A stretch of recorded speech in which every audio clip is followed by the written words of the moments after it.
Concerns are being raised about disclosure, or lack of it, after the collapse of a Sydney-based mortgage lender and fund manager. 3,500 small investors risked losing more than $100 million after Provident Capital was placed in receivership earlier this week. Sue Lannon reports. Provident Capital's Sydney offices have flashy harbour views, and investors got flashy returns of around 9% a month, around 3 times the interest rate on bank term deposits.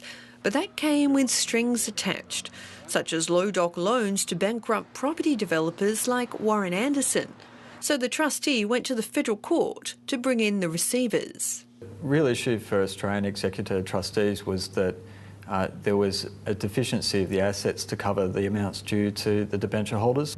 A drop in property prices hit the value of Provident's investments, and some of the borrowers couldn't repay their mortgages. Now around $130 million in funds have been frozen, and debenture holders, including retirees, can't withdraw their money. Receivers PPP Advisory are looking over the books, and they found a big hole in the accounts. The way we arrived at, I should say, the $28 million deficiency was largely attributable to the top 3 loans in the portfolio. One investor who didn't want to be identified told the ABC that debenture holders were told in a 2009 prospectus that their money was being lent for first mortgages. He said they weren't told that some of the funds would be lent to property developers to build luxury homes.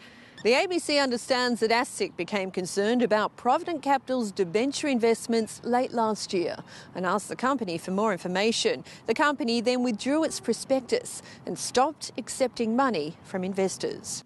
A spokesman for Provident Managing Director Michael O'Sullivan said Mr O'Sullivan couldn't comment because the company is now in the hands of the receiver.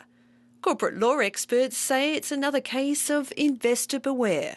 I think the investors in Provident have learnt a very old lesson in finance, which is that if a security is offering you a very high rate of return, then there's risks involved, and one of the risks could be that the underlying entity that's issuing the security will fail. The receivers are in control of nearly 30 properties.